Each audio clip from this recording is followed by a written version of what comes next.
பழைய ஜெயங்கொண்டம், மகாதானபுரம், கரூர் மாவட்டம் தலைமை நீரோட்ட நிலையம் புதுசாக ஆரம்பிச்சிருக்குது. 15 கோடியே 93 லட்ச ரூபாய்க்கு கட்டடம் கட்டி இன்னைக்கு ஓப்பன் ஆகுது.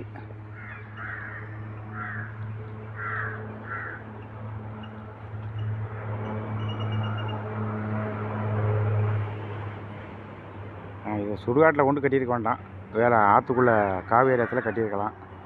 இத்தனை கோடி ரூபா செலவு பண்ணி நடக்கிறதுக்கு ஒரு வழிபாதை கூட இல்லாமல் பம்பு ரூம் கட்டியிருக்கிறாங்க.